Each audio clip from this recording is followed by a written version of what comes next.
Economia, por Gilson Schwartz.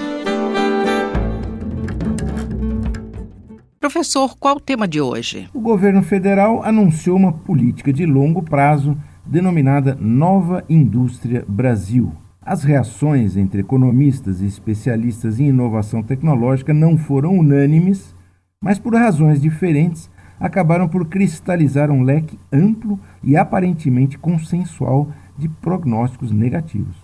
Em resumo, dizem a esquerda e a direita que no Brasil política industrial não funciona. Para os economistas mais liberais, a própria expressão política industrial é uma contradição. Afinal, a industrialização seria sempre o resultado de investimentos privados movidos pela busca do lucro, ou seja, pela melhor administração possível da relação entre os custos de um investimento e os seus resultados ao longo do tempo. Dizem os economistas mais liberais como politizar um cálculo tão objetivo, em última análise, impessoal. Optar por privilegiar um setor ou empresa significaria automaticamente corrupção, estatização e destruição de qualquer esperança na eficiência do mercado e da racionalidade para gerar emprego, renda, retornos do investimento e desenvolvimento. Exemplos como a indústria naval ou a reserva de mercado para a fabricação de computadores brasileiros no passado são apresentados repetidamente para provar que no Brasil o Estado é incapaz de criar desenvolvimento industrial autêntico, inovador e competitivo internacionalmente. Mas não são apenas os economistas liberais ou mais à direita que vieram a público criticar a política de neoindustrialização anunciada pelo governo Lula. Também à esquerda surgiram vozes indignadas com a proposta de atribuir ao Estado brasileiro algumas missões desenvolvimentistas. Professor, o senhor poderia citar uma dessas vozes? É o caso do professor Renato Dagnino, que é titular no Departamento de Política Científica e Tecnológica da Unicamp e autor do livro Tecnociência Solidária. Para o professor da Unicamp, a questão não é tanto avaliar contabilmente se tudo que o Estado investiu, afinal, gerou processos de industrialização dirigida no Brasil.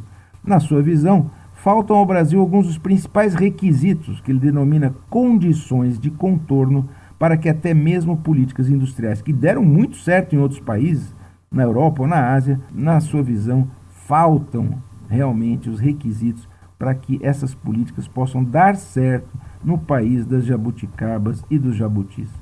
Para o professor Dagnino, há mais de 3 décadas há uma distopia, um pesadelo histórico assombrando políticos e empresários no Brasil, que é a busca do catch-up, ou seja, copiar ou adaptar modelos que deram certo, como o sul-coreano, para chegar lá, atingir o nível de desenvolvimento do primeiro mundo. Entre as condições de contorno, esses requisitos que distorcem a industrialização, estão a degradação social brasileira, a contradição que se tornou praticamente um dado da nossa realidade entre rentistas que vivem de juros altos e produtores, a criação recorrente de benefícios para indústrias multinacionais, o maior exemplo é o da indústria automobilística, e mesmo a privatização que ocorreu nas últimas décadas, que acabou tirando do raio de ação do governo muitas empresas estatais que poderiam ser o trampolim da inovação e de uma nova forma de industrialização. A tragédia social brasileira é um componente essencial da crítica. Afinal, o Brasil cresceu ocupando um vasto território, apropriando-se de terras indígenas, cujas populações foram praticamente exterminadas, escravização mais prolongada do mundo, gerando taxas de lucro descomunais, sem gerar contrapartidas em direitos humanos, renda, assistência social, formas de ocupar as cidades, condiciona a relação que temos com a ciência, com a tecnologia, com a pesquisa e com a inovação.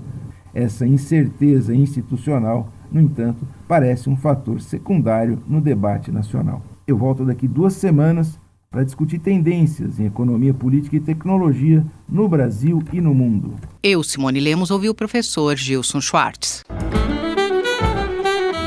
Economia, por Gilson Schwartz.